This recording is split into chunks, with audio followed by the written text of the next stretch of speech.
বছরের শেষে ফের ভয়ঙ্কর রেল দুর্ঘটনা। এবার ঘটনাস্থল উত্তরাখণ্ড।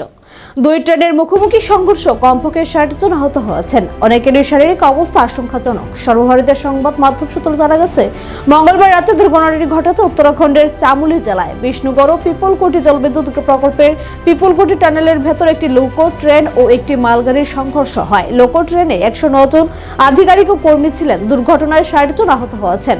চামোলির জেলাশাসক গৌরব কুমার জানিয়েছেন, বিষ্ণুগড় পিপলকোটি জলবিদ্যুৎ প্রকল্পের অংশ হিসেবেই তৈরি করা হয়েছে ওই টানেল। প্রকল্পের নির্মাণ কাজের জন্য কর্মী এবং মালপত্র নিয়ে যাওয়ার জন্য এই টানেল ব্যবহার করা হয়।